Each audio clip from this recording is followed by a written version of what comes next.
Welcome to the 2020 Fran Achen Photography Competition, hosted by the Whitewater Arts Alliance. We are thrilled that we were able to continue the show this summer and very much appreciate the work that the show's chair, Jeff McDonald, has put into rethinking how we could offer this competition in the virtual environment. Jeff has put an immense amount of thought and time into this, and we hope you enjoy this new experience. I also want to let you know that we have a separate photography show in the gallery for the month of July. Now let me share information about the show's chair and one of our judges, Jeff McDonald. Jeff has served for 6 years as a Whitewater Arts Alliance board member and has chaired its annual Fran Achen Photography Competition for 5 years. In addition to chairing the photography competition, he's presented several free photography workshops at the Cultural Arts Center, which were one of our best outreach programs. His photography has been recognized with awards, including medals and Best of Show awards at international photography exhibitions in the US, Australia, Canada, Europe, and Asia.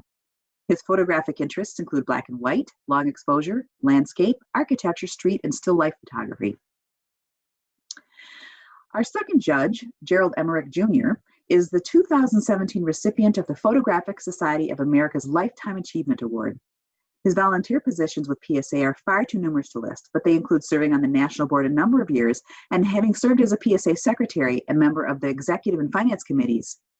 He was instrumental in establishing the Wisconsin chapter of PSA, and he and his wife Signa are driving forces behind the East Troy Viewfinders Camera Club in East Troy. Jerry has been an active photographer since the early 1970s and has over 7,600 acceptances, including over 250 medals and 41 Photographic Society of America Best of Show gold medals. He is recognized as a photographer beyond PSA's Grand Master level, with over 600 of his photos having been published in books, magazines, calendars, and newsletters. He is also a frequent photographic program presenter and a frequent judge of photographic exhibitions. We're very fortunate to have both Jeff and Jerry involved in our show. Thank you to you both. Thank you, Megan, for that nice introduction. I'm Jeff McDonald, the show's chair. Thank you for joining us today. This has been an interesting year in many ways, but we've made a lot of changes to how the show runs, and we'd be very interested to hear comments from you on what you think of the different experience versus what we've had in the past. Those of you who've participated in and attended the Fran Achen photography competitions in previous years know that it has always been only an in-gallery display. This year we needed to change that a little bit, and so we've introduced the virtual gallery and in-gallery display. And we hope that we've created an experience that you like. Please send us some comments though on good and bad, what you think about the show, things that we might improve, things we've done well, etc. In particular, how do you think the experience is different? You know, viewing prints, framed prints in the gallery versus viewing them online. Is it a different type of show? I mean, is it different? Do you experience the art in a different way? We'd be interested to hear that as we go forward. We have a lot of decisions we have to make as a board for the Whitewater Arts Alliance on how we're going to produce future events. I'd like to thank those people that chose to participate in the show this year. We have 29 people participating who submitted a total of 93 images. And all 93 of those images are viewable online in the virtual show on the Whitewater Arts Alliance website. I'd like to thank the Whitewater Arts Alliance members and supporters and board members. None of this would be possible without them. I'd like to thank Taylor McDarrison, who's the gallery manager at the Cultural Arts Center Gallery. She is instrumental in keeping the gallery going, and she was a great help. She did the preparation of the virtual show, and she helped Jerry and I judge for 5.5 hours via Zoom. We had a Zoom conference call for that time, and the three of us were on there, and we went through every image and discussed every one in quite a bit of detail. I'd like to thank Jerry Emmerich, who was the other judge. What you'll see in the program today are excerpts from our judging session that include the discussions that we had on the images we chose to award place winners and honorable mentions. They're with 5.5 hours of raw video footage. There was no way to edit it down to reasonable length for us to have discussed every single image, although every single image got a thorough discussion, just like the images that you'll see being discussed during the rest of this program. So without further ado, why don't we get underway? Thank you for joining us.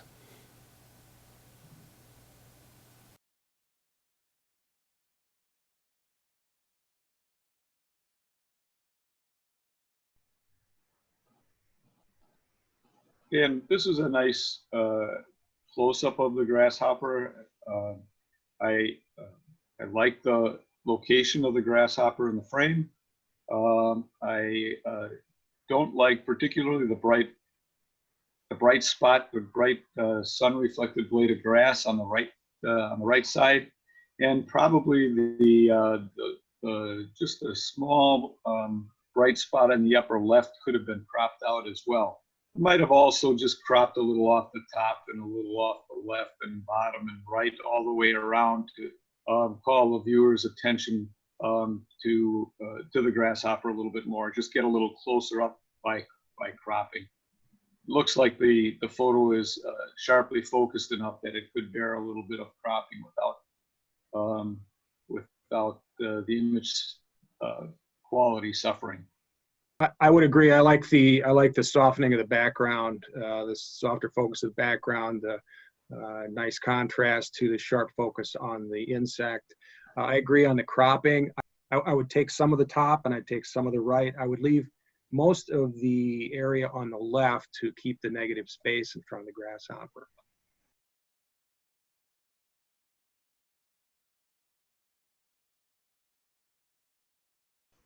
Well, I think this demonstrates an interesting technique, a very effective technique to just highlight a strong color against the monochrome background. Perhaps though, I would have actually used the natural color of the grazing animal there, rather than coloring in pumpkins. And I think it could have been a lot stronger if we didn't have so much negative space or unnecessary space on the right-hand side. And I also probably would have cropped off all of the sky in this one, so that the attention would go right to the animal feeding.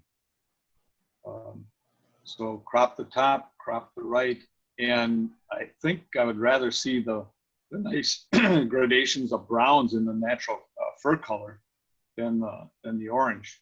I think I'd like a little bit more on the top in.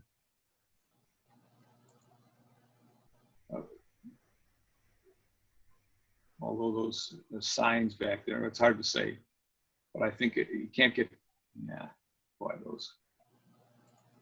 Maybe the way you had it was probably a little bit better.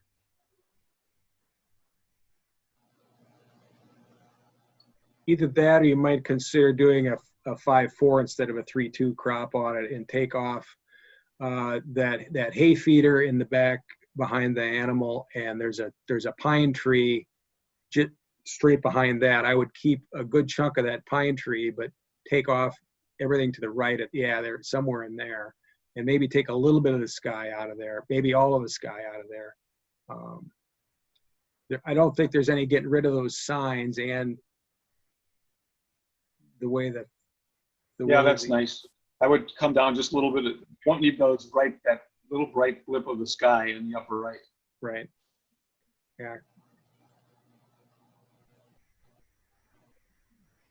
Yeah, something like that.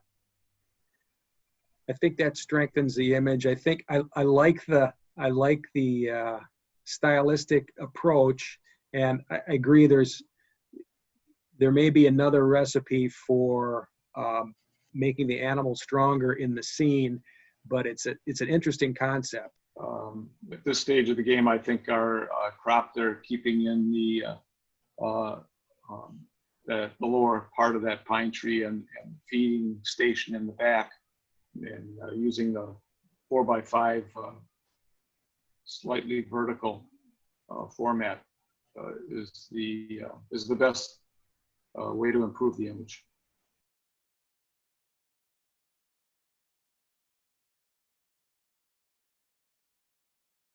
I think this is another very strong image. Certainly there's nice technique here with good sharp focus on the subject and on the flower.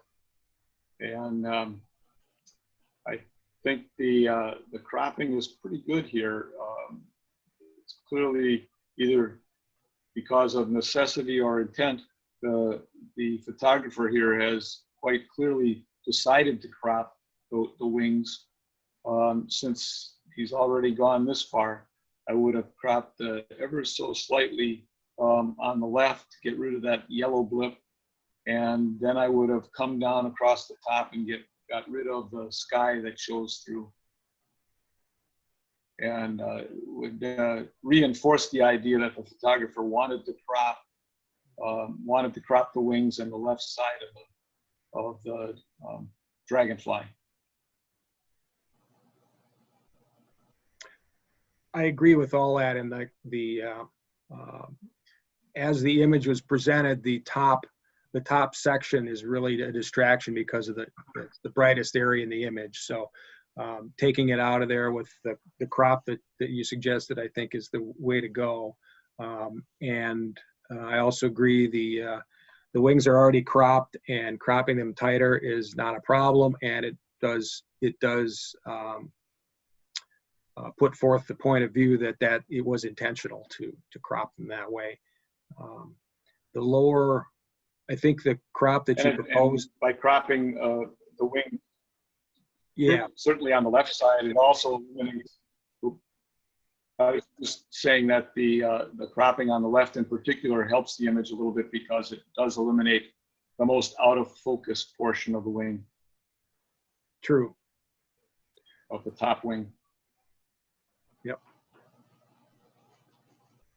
I agree. It's a strong image. The things that need to be sharp are the front part of the body of the insect is pretty well focused, and the sections of the wings are pretty well focused. I'd like to see a little bit sharper focus on the front of the eye portion of the insect, but I think the areas that are sharp are good, and the areas that are not sharp, that also works as well to create some separation.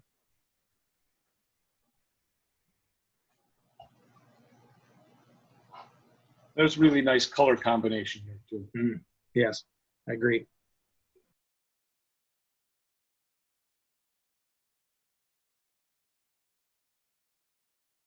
Well, I think that this is really a nice attempt here to do something a little bit creative or imaginative.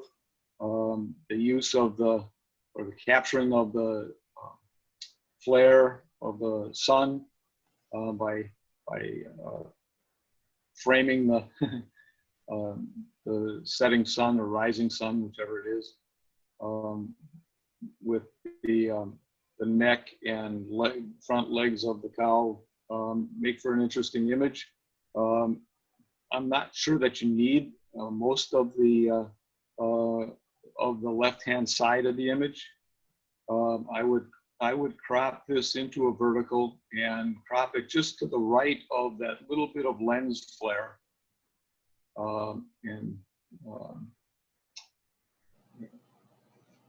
and use that and present that as the image, just to the right of that lens flare, that little light dot. Yeah, just a little bit more off the left. You want to be on the right side of that lens flare. Oh, I You don't see. want that in the Yeah, go picture. over to the left. Yeah, that spot in there is a lens flare, which you get from shooting into the sun. There you go. There you go.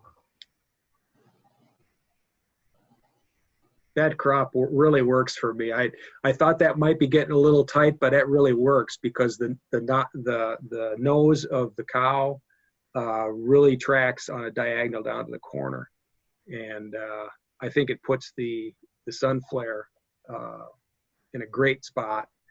And I really like this image, and I like it the way it was submitted too. I think this strengthens it.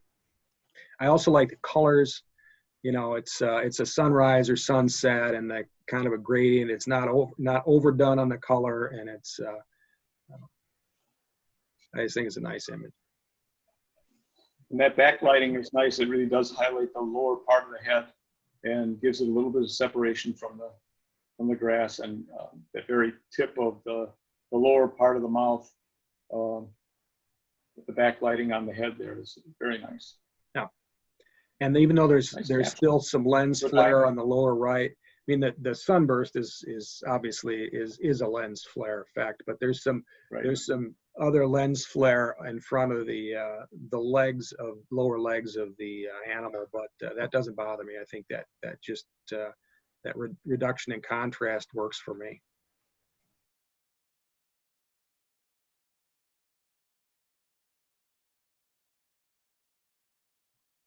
Yeah, I like the composition and the coloring and the special effect here. I like the upper hand, the motion blur that apparently is there a little bit, as if the guitarist is actually strumming the guitar, and it's a little bit confusing insofar as there's a whatever they call those slide guitars and two acoustic guitars in the photograph, and the bottom ones overlap a little bit, but the three hands kind of unify the picture. The strings going in slightly diagonal areas, the overall grays on the upper left and down the right side of the image, with the light spot, the one light spot that merges in the lower left. It make for an interesting photograph. I like the geometry. I like the each corner on the left side, top and bottom, the lines that come out of there from the wrist on the top and the guitar, the implied extension of the neck going into the frame to the lead us past all three hands, and I think that's an interesting composition.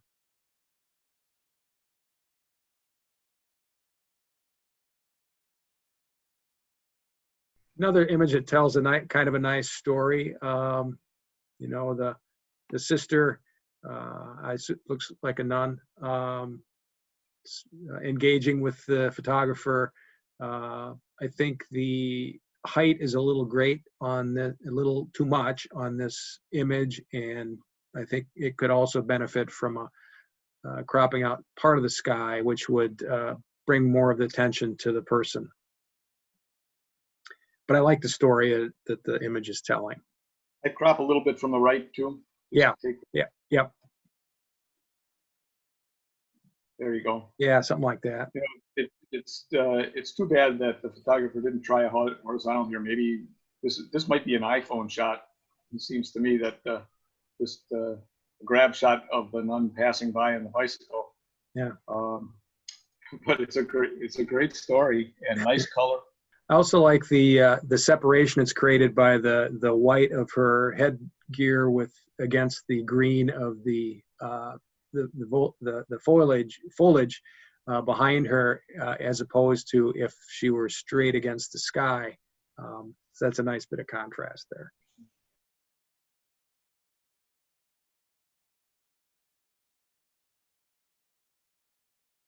I think this is a nice still life.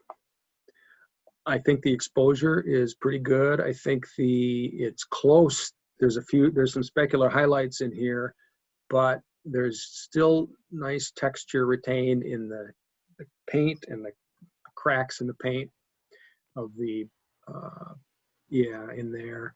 There's a nice the background is in shadow, and that helps to create the separation between it and the subject. I like the lighting on the flowers, the sunflowers that is, and on the wheat that's across the front of the screen, or front of the image, and the natural shadow that falls in the upper left creates a natural vignette, and the light flowing through the glass falling on the paint, yeah, that creates a nice touch to the image too. I generally agree. It's a little bit bright on that wood background for my taste, but and I was considering cropping on the right, but I think the photographer did a good job with the crop the way it is. I also agree that this kind of high-key nature photograph is worth keeping for consideration for an award.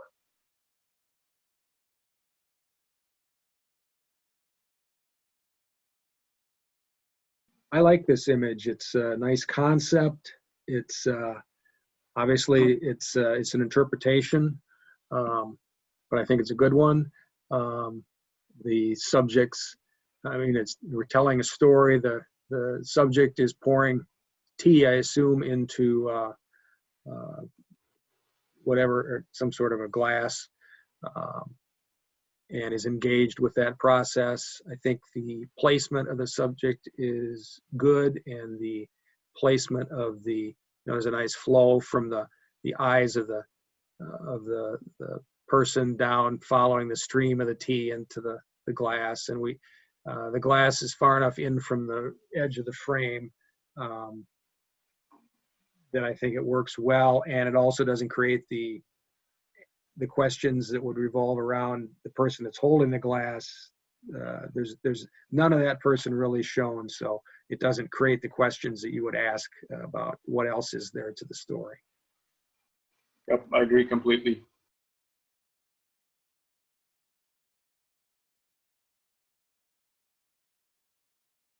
This is an interesting contrast between the train station here and the snow and the gray, or whatever, almost snow-colored sky. I like the fact that the snowflakes are shown here. I like the way the horizon kind of merges with the sky, and the overall feel or mood is very nice as well. I might have made this a little bit more strongly horizontal. There might be a little bit too much sky and a little bit too much foreground. In that way, the viewer's attention is called to those trees as they fade out in the background, especially on the left-hand side. I think this is a little bit stronger compositionally. Seems to me that the focus could have been a little bit sharper, but perhaps it was done to be a kind of a soft focus mood photograph, so I won't consider that a detriment in this instance. I like this image too. I think the crop you proposed would definitely benefit the image. I think it works better as more of not only a landscape orientation, but a panorama orientation, because the sky and the top sky and the foreground of the foreground are pretty empty or pretty devoid of anything. So I think removing them would only benefit the image. Architecturally, I like the view of the building. It shows the depth. It shows both sides of the building. There's some interesting architecture of that building. I've shot it myself many times, and it's a very interesting building. And I think this kind of an angle presents it in one of its best perspectives.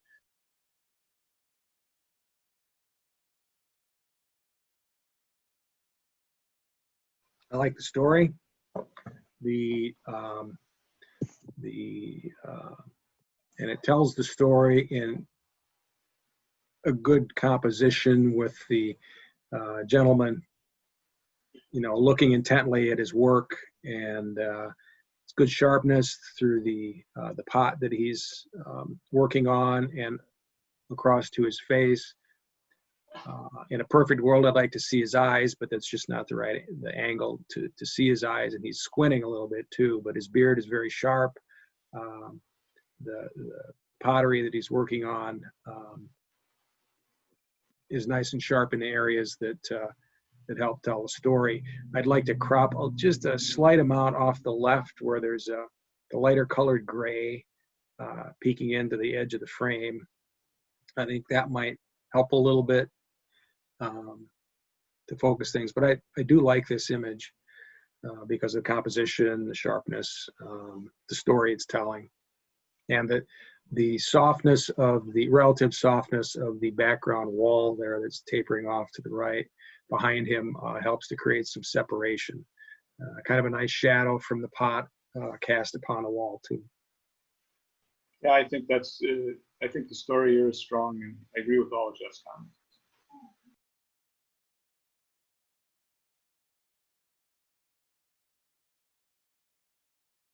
I like the concept here too, and there's some interesting texture in here, and the choice to move it toward blue in post-production, I think is an interesting choice. The choice of color palette. I do think that it might strengthen the image somewhat if it were cropped in a little bit on the left side to put the legs of the woman in create more balance between the.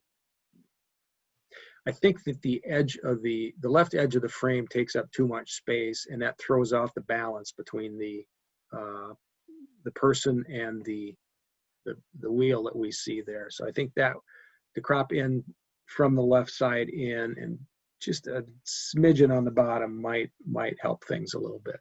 But I like the concept of the image. I like the choice of colors, and I think other than that, it's a good composition. I'll generally agree. Initially I didn't think that the shadow on the lady's shadow on the left was too large, but I think Jeff's suggestion is a good one. The shadow on the right is obviously another person in the frame that's shadowing the wheel, and actually that's a well-placed shadow. I think it tones down the brightness of that. I like this image a lot. And I do think it's worthy of consideration for an award.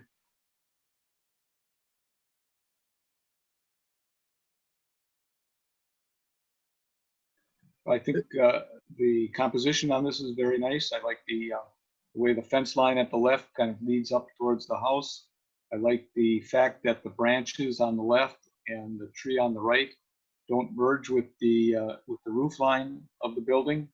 I like the lead-in line of the water coming from the lower right up to the building, and I like the way the treatment of the shadow side of the building is handled here. There's enough detail, but yet enough contrast between the brightness on the broad face here and the face that faces the left side of the frame.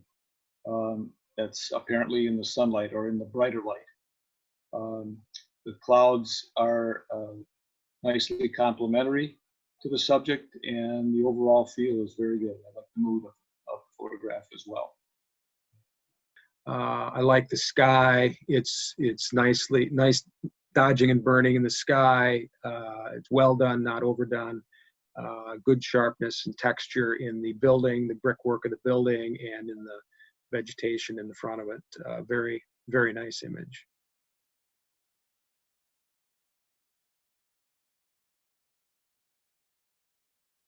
Yeah, I like the contrast between the deep shadows in the woods here and the color on the barks of the trees.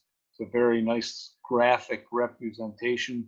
I like the softness of the green along the shoreline, and the contrast or the deeper green in the line of foliage across the top of the frame. And even the little bit of shoreline vegetation there that peeks up into the shadows on the lower right line between the reflection and the actual tree trunks. Just a little bit of interest there, and it's placed nicely, totally in the shadows. Just a really powerful color impact image that carried it up to an honorable mention in our view. I totally agree.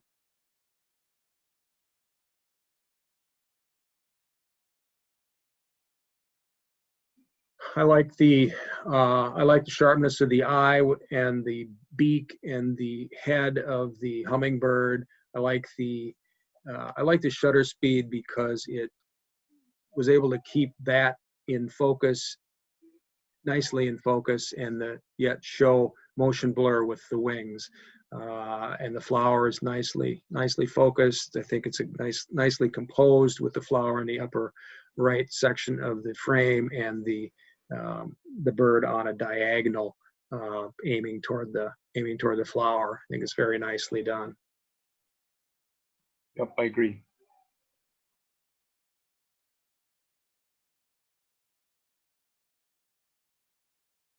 I like the leading line created by the fence line intersecting with the lower right corner and curving all the way around in a C curve around all the way to the church.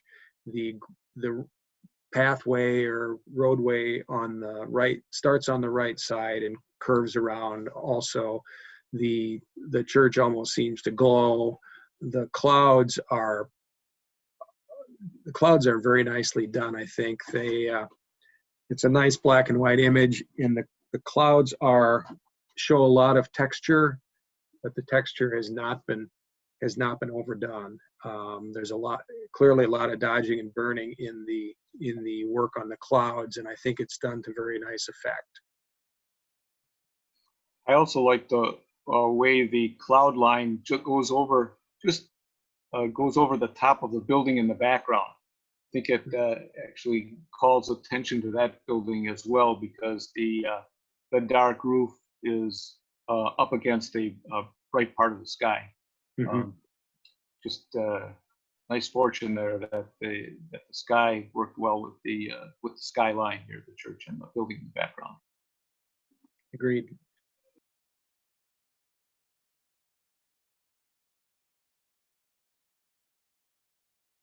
I like the pose of the puppy. I like the catch light in the eyes. It's engaged with apparently a subject off camera to the left.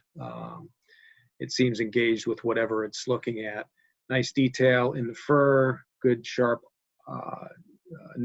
The nose is very nice and sharp. The eyes are very nice and sharp. Good texture in the fur. The highlights are well exposed.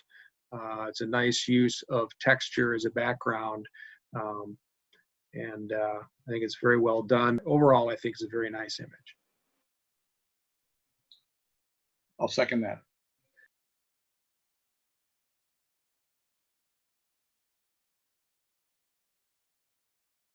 Right, and I really like the color combination here. I like the kind of pastel blues. I like the dramatic reflection of the clouds in the river. I like the fact actually that the shoreline of the river is in the shadows a little bit. It really brings out the colors and the patterns in the sky and the sky reflection. And I also like the fact that this is a vertical scenic. It's very, in my view, very well done. I agree. The vertical nature of the image really accentuates the clouds, which are the star of the show. Really, both themselves in the sky and in their reflection in the water. Nice, still, calm water. Very well composed. Very nice image.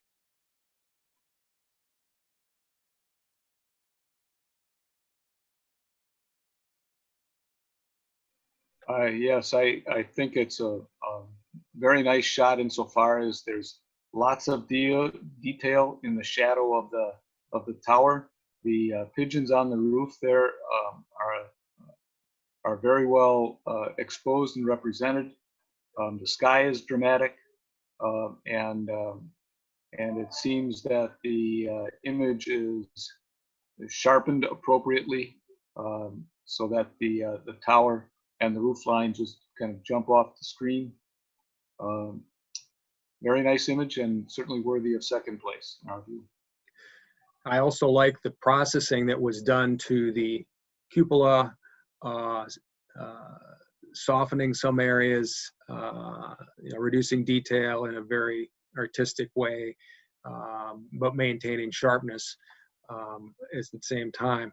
I like the arrangement of the pigeons on the rooftop. If I had to quibble with anything, it would be the on the extreme left side of the screen, right at the roof line. There's a tail of a pigeon that sticks in. I would have cloned that out, but that's a very minor point. I like the brightness in the sky and just a hint of rays coming down from the sky into the scene. Very nice image.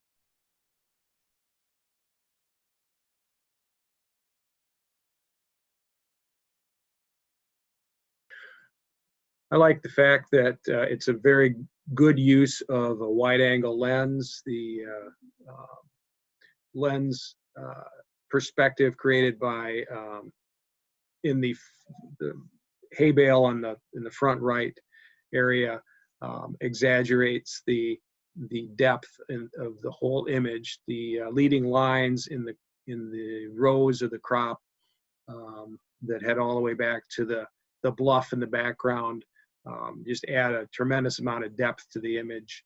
The clouds are very nice. The processing is well done, but not overdone. It's very nice black and white image. I also like the fact that that there's a significant amount of appropriate detail in the subject front hay bale on the right, and the shadow side of the hay bale, and the shadow of the hay bale itself really adds to the depth of the photograph.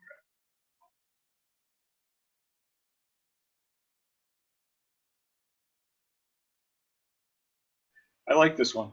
I like it very much, actually. I would have perhaps liked to see the clock faces on the bottom, not cropped where they are. But it's an interesting photograph. Generally, I don't go into rewarding statues and posts and whatever else, but this one is overpoweringly interesting to me, and I like the fact that there's a clock face on the building in the background as well. In addition, it's the sky is very strong here. The photographer has either brightened or found the bright spot in the sky to kind of outline the top of the post here, and he has nicely framed the edges of the frame with the darker clouds. As I say, the composition is nice here. I like the amount of building in the background. I think this is a strong photograph. So I like this image. Like the sky. I like the where the bright spot is in the sky. It helps to create a silhouette between the top of the sculpture here and the sky. I like the concept. I like the lines that originate in the lower left and lower right corners with working in with a building, and you can see the use of a wide angle lens, which emphasizes the geometry of the lower parts of the clock, as well as bringing, I like the effect that it lends to the architecture. It instead of creating verticals, this gives a little bit more interpretation to the verticals as not being so vertical, and that the wide angle lens can be used to great benefit this way. So I really do like this image as well. To me, the strengths of this one are the highlight in the sky and the clock on the face of the building. I mean, nicely placed. And then that whatever that tower, that lightning rod or whatever it is there, it doesn't merge with anything. Right. Well, both images really use a wide-angle lens to good effect. Right. This is a very interesting perspective on the subject. Finding that subject and then doing something with it to me is really, well, showed nice effort on the part of the photographer. Yeah, a shot like the clock tower, you could, probably forever for that one. 99.9% of the people that shoot pictures of that clock tower take the tourist shot, which is 150 feet back, and shoot it right in front of the building and walk away. That took a lot of creativity to walk up underneath that thing, line it up, and shoot it. That's a good accomplishment.